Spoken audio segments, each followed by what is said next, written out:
우리 하나님의 말씀 마태복음 14장에 있는 말씀을 함께 보도록 하겠습니다. 마태복음 14장 24절부터 29절까지에 있는 말씀입니다.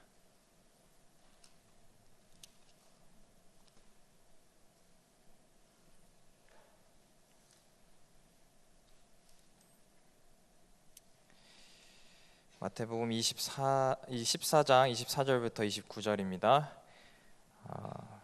제가 짝수절을 읽고 우리 성도님들께서 홀수절을 읽어주시면 감사하겠습니다. 배가 이미 육지에서 술이나 떠나서 바람이 거슬림으로 물결이 인하여 고난을 당하더라.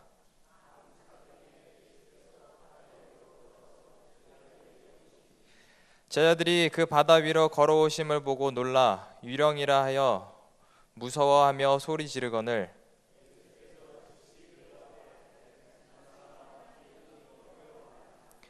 베드로가 대답하여 가로되 주여 만일 주시어든 나를 명하사 물 위로 오라 하소서 한대.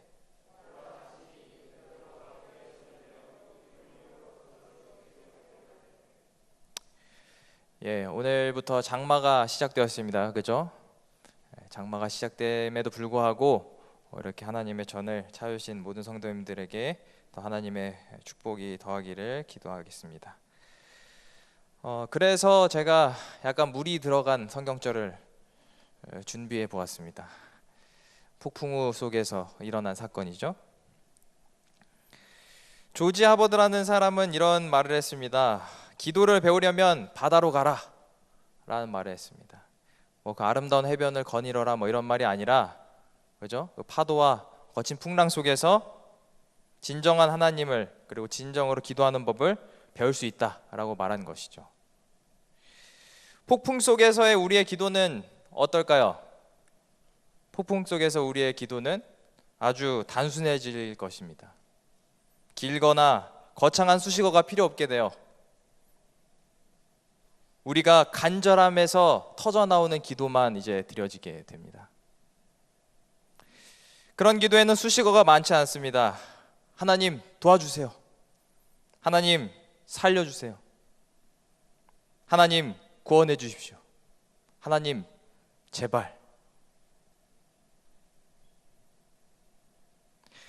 이러한 짧은 단어라도 우리의 마음이 하나님 앞에 드려지는 것이 바로 폭풍 속에서 우리가 배우는 기도일 것입니다. 폭풍은 고난 속에서 항해하는 인생들에게 하나님께서 그분의 주권, 그분의 능력, 그리고 하나님께서 우리를 보호하시고 계시다는 것을 알려주는 방법입니다. 엄청난 고난 속에서 욥이 하나님께 엄청난 많은 질문을 던지죠. 저에게 왜 이런 일이? 그리고 여러 토론들이 많이 오고 갑니다. 그래서 욥기가 길어진 까닭은 욥의 고난의 시간이 길어진 이유도 있지만 욥의 많은 질문들에 하나님께서 대답하시기 위함이기도 합니다.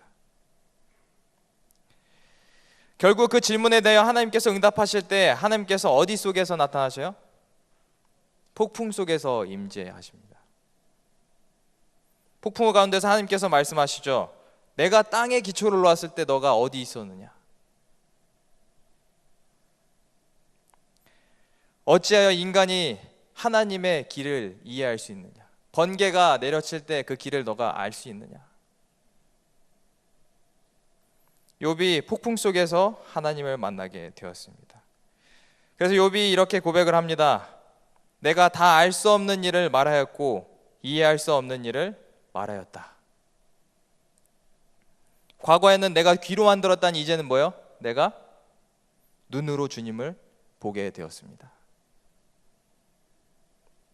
귀로 듣는 신앙에서 눈으로 보는 신앙으로 변화되게 된 것이죠. 욥은 폭풍 속에서 하나님을 만나게 되었습니다. 이렇듯 폭풍우는 우리를 찾아오시는 하나님의 길이 됩니다. 오늘 본문에서도 폭풍 속에서 예수님을 만나는 사람들이 등장합니다. 바로 예수님의 12 제자들이었어요. 예수님께서는 이 사건 바로 전에 어떤 일을 행하시냐면 오병이어 사건 알죠? 하나님께서 떡과 물고기로 5,000명 이상의 사람들, 남녀까지 다 합하면 10,000명 이상의 사람들을 먹이는 엄청난 놀라운 사건을 보여주십니다. 그래서 이 사건 때문에 이 모든 백성들이 아주 흥분했어요. 와, 이런 엄청난 일이, 그죠? 한두 명도 아니고 10,000명 이상의 사람들이 먹고 마신 이 장면을 보면서, 이 놀라운 기적을 보면서, 드디어 왕이 왔구나. 우리의 그 로마로부터 이제 독립시킬 수 있는 이런 사람이 드디어 왔구나. 특히 예수님의 제자들은 뭐예요? 이제 드디어 예수님께서 마음 먹으셨다. 이제 왕노릇 하시려고 이제 작정하셨구나. 이제 뜨는구나. 아주 흥분해 있었습니다. 하지만 예수님은 제자들의 기대와는 다르게 그 모든 인기와 뜰 수 있는 환경을 뒤로하고 군중들을 해산시키십니다. 그리고 제자들에게 배를 타고 저기 건너편에 있는 가버나움으로 가라 라고 명령하십니다. 예수님은 기도하시기 위해 산으로 올라가셨고 제자들의 마음에는 불만이 가득했습니다. 시대의 소망에 보면 그 어느 때보다도 참을 수 없는 불만스러운 마음으로 예수님을 뒤에 두고 갔다라고 기록되어 있습니다. 예수님이 왕이 되셔야 되는데, 예수님이 왕이 되신 일 허락하지 않으셔서, 예수님이 내 마음의 뜻대로 움직여주지 않아서 화가 났어요. 내가 원하는 대로 예수님이 움직여주지 않아서 불만이 생겼습니다. 아니, 이제는 그 감정에 점점 지배돼서 예수님이 진짜 메시아 맞나? 이러는 거 보면 메시아는 아닌 것 같은데? 혹시 사기꾼이 아닐까? 라고 시대소망에 보면 기록되어 있죠. 사기꾼은 아닐까? 라고 이제 불신하게 되었습니다. 그런 그들에게 예수님께서 배를 타고 가는 도중에 폭풍우를 만나게 하십니다. 불같이 커진 의심과 길을 잃은 믿음 가운데 있을 때 하나님께서는 제자들에게 인생의 폭풍을 그들에게 준비하셨습니다. 시대 소망에 보면 하나님께서는 사람들이 무거운 부담과 근심을 자초할 때 때때로 이렇게 하신다. 강풍이 그들을 때릴 때에 그들은 겁에 질렸다. 그들은 불만도 불신도 안타까움도 다 잊어버렸다. 각 사람은 모두 배가 가라앉지 않게 하려고 힘썼다. 계산적이고 욕망이 가득 찼던 제자들의 마음에 이 폭풍으로 인하여서 이 생사의 기록에 놓이게 되었을 때 복잡했던 생각과 또 다양하고 많은 생각이 지배했던 인생이 아주 단순해졌습니다. 그리고 그들은 깨닫게 되었죠. 시대소망에서 이어서 보게 되면 뒷부분에 지쳐버린 그들은 노젓기를 단념하고 말았다. 저들은 폭풍과 암흑 바다 가운데서 속수무책이라는 것을 깨닫고 그들의 선생님이 함께 계셨으면 하고 갈망하였다. 그들에게 가장 필요한 것이 무엇이었는지, 무엇이 본질인지를 이 폭풍우가 깨닫게 해주었습니다. 그들에게 필요한 건 왕이 아니었어요. 그들에게 필요한 건 높은 지위가 아니었습니다. 인기도 아니었어요. 다 걷어내고 보니까 생사의 기로 앞에서 가장 필요한 건 결국 누구였어요? 예수님이었어요.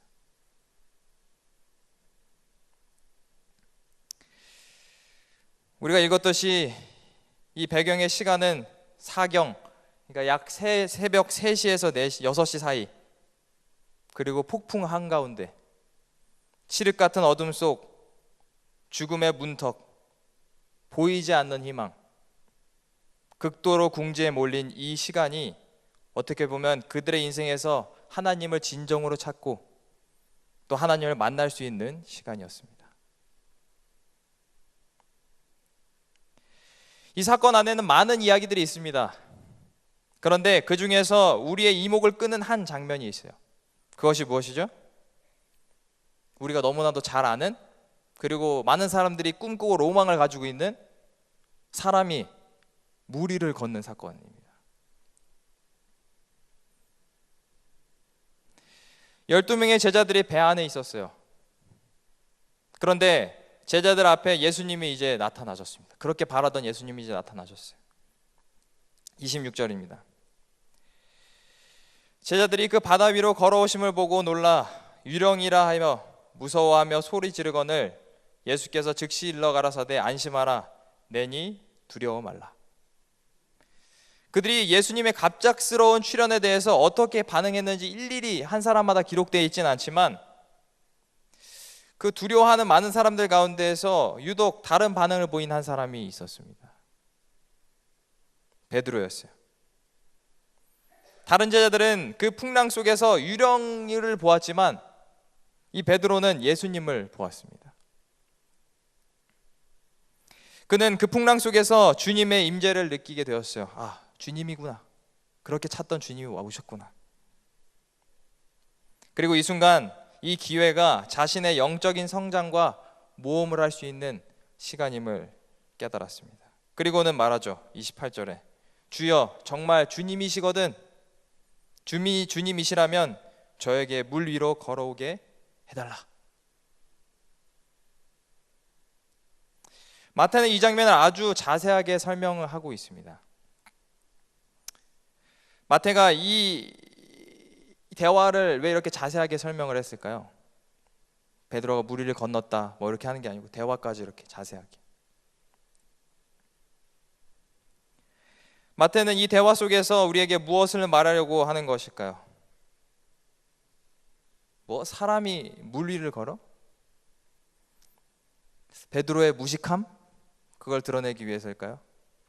아니면 베드로가 나름 수석 제자로서 대담했다 뭐 이런 것을 무용담을 보여주기 위해서 용기를 보여주기 위해서 한 것일까요? 이야기는 우리가 잘 알듯이 이런 것들과는 관계가 없습니다. 이것은 순종의 이야기였습니다. 우리가 아무리 용기가 많다고 할지라도 아무리 대담하더라도 그것으로는 충분하지 않아요. 용기가 있다고 해서 물을 위를 걸을 수 있지는 않죠. 예수님 물 위를 걸을 수 있을까요? 라고 물어본 베드로의 용기에 하나님의 능력이 함께해야만 이런 기적적인 일이 가능했습니다. 마태는 이 이야기를 통해서 베드로를 비난하거나 칭찬하려는 의도가 아니었어요. 위험을 용감하게 헤쳐나갔던 모험의 이야기도 아니었습니다. 이것은 베드로가 물 위를 걸으려고 하기 이전에 어떻게 한 것이요? 그것이 하나님의 뜻에 예수님께서 그것을 허락하셨는지 물었다에 대한 대화입니다. 우리가 그렇게 행동하기 이전에 그것이 과연 하나님께서 좋게 생각하시는 것인지에 대한 질문을 베드로가 먼저 한 것이에요. 바로 순종의 이야기인 것입니다. 하나님의 뜻에 자신의 뜻과 이렇게 행동을 일치시키는 겸손과 순종의 이야기. 그들은 왕이 되기를 거부한 예수님에 대한 실망감, 즉 자신의 뜻이 하나님의 뜻보다 앞서 있던 사람들이었습니다. 하지만 폭풍 속에서 이제는 그 성격 급한 베드로가 예수님을 먼저 생각하고 조심스럽게 주님의 뜻을 구하는 이제 베드로의 모습을 보게 되면서 그들은 진정한 기적의 시작, 예수님의 뜻을 이루시는 방향을 이제 배우게 되게 되는 것이죠. 그러므로 종종 우리의 인생에서 뜻하지 않는 태풍을 만나게 될 때 그 고난과 풍랑 중에서 기대하지 않는 장소에서 하나님을 만나게 되거나 또 하나님을 만나게 된다면 또 무엇인가 구해야 한다면 가장 먼저 하나님의 뜻을 먼저 구하게 되길 바랍니다. 나를 명하사 내가 움직이고 엘리야처럼 하나님께서 명하시는 장소로 이동하는 우리 모든 성도님들이 되시길 바랍니다. 아주 캄캄한 밤이었습니다. 풍랑이 아주 거칠게 일고 있는, 풍랑이 가득한, 파도가 이제 배 안으로 물이 막 들어오기 시작하는 그런 밤이었어요. 이제 배가 점점 물로 차기 시작합니다. 이제 언제 뒤집어져도 이상하지 않는 풍랑 속에서 언제 끝날지도 모르는, 이제 아무리 노를 저어도 얼마 안 걸리는 거리인데, 평소에 새벽 4시, 3시, 막 6시까지 돼도 계속 그 자리를 맴도는, 가망이 없어 보이는 그 풍랑 속에서 배가 흔들리고 파손되어 가고 있었습니다. 이 배가 언제 뒤집힐지 알지 못해요. 그런데 그런 중에도 이 제자들에게 가장 어떻게 위안이 될 수 있었던 건 뭘까요? 그들이 뭐요? 아직 배 안에 있다는 사실이에요.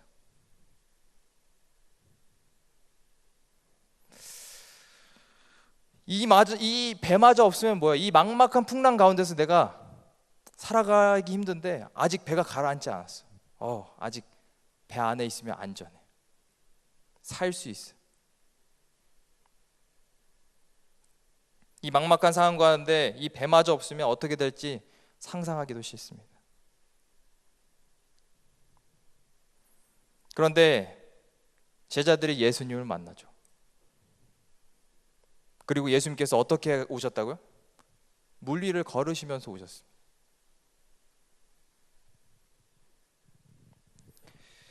그리고 이제 예수님께서 베드로의 대화를 통해서 뭐라고 하셨냐면, 이제 물 위를 걸어와라 라고 말씀하셨어요. 여러분들이면 어떻게 하시겠어요? 배에 있겠어요? 물 위로 걸어 나가겠어요?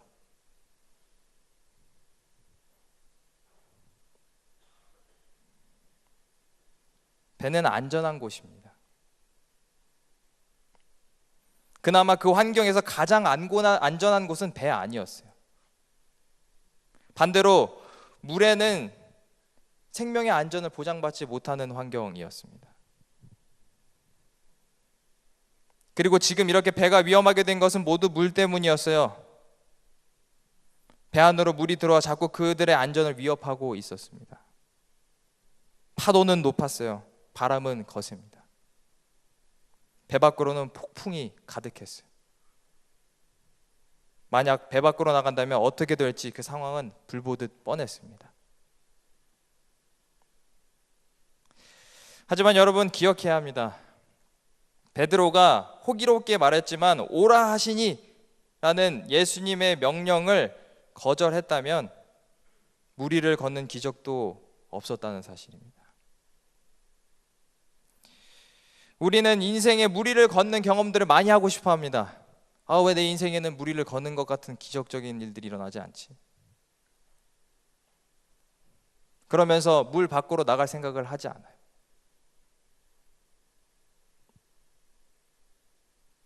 그런 경험을 하고 싶은 분 있습니까? 그렇다면 배에서 나와야 합니다.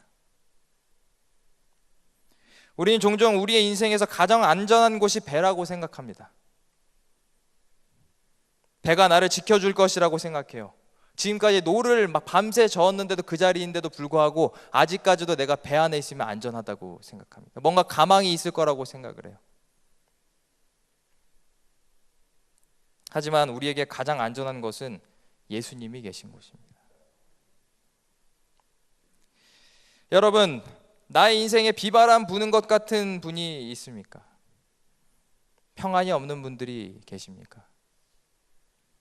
쉬지 않고 밀려오는 파도에 피곤함을 느끼는 분들이 있습니까? 그렇다면 우리는 예수님이 있는 곳으로 가야 합니다. 그렇다면 우리가 나와야 하는 배,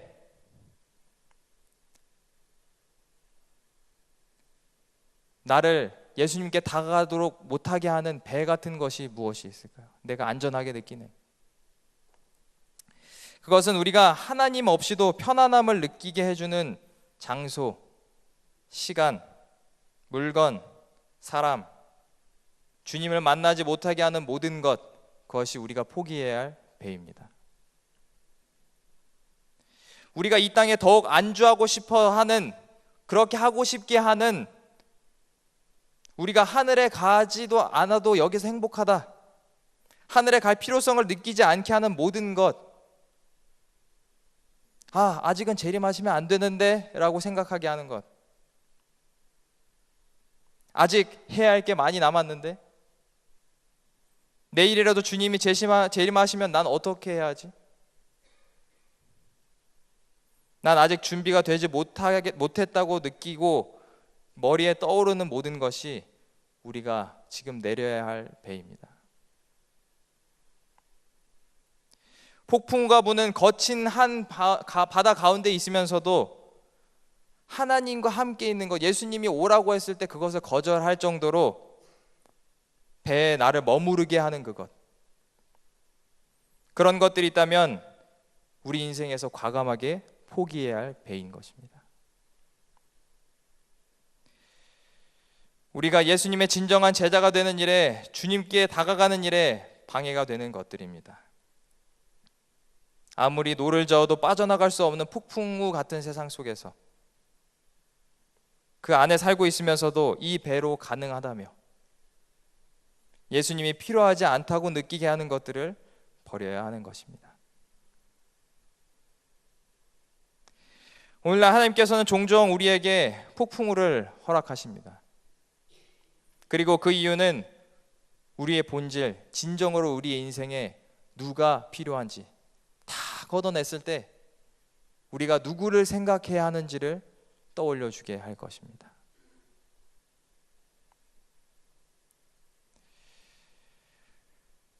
그리고 예수님께서 또 우리에게 오라고 하실 때 우리가 예수님께 다가가는 것이 망설여지게 하는 것, 미련이 남게 하는 것들, 그런 것들이 있으면 그것을 버리고 우리의 걸음을 예수님께 옮겨야 할 것입니다. 비록 그것이 안전한 배를 버리는 듯 해 보여도, 인간의 최선의 배를 버리는 것 같아 보여도 그 발걸음이 예수님을 향한 한 걸음이 될 것입니다. 오늘 이 말씀을 기억하면서 저는 저 또한 먼저 저 스스로를 돌아보며 뭐가 예수님을 나에게 멀어지게 하는가, 무엇인가 예수님을 돌아보지 못하게 하는가를 생각해 봅니다. 우리 모든 성도님들도 다가오는 안식일까지 이제 6월의 마지막 이 시간을 돌아보면서 한 해의 반 동안 어떻게 지내는지를 잘 생각하며 우리가 하나님에게 더욱더 가까이 나아가는 모든 성도들이 되길 바라면서 말씀을 마치도록 하겠습니다.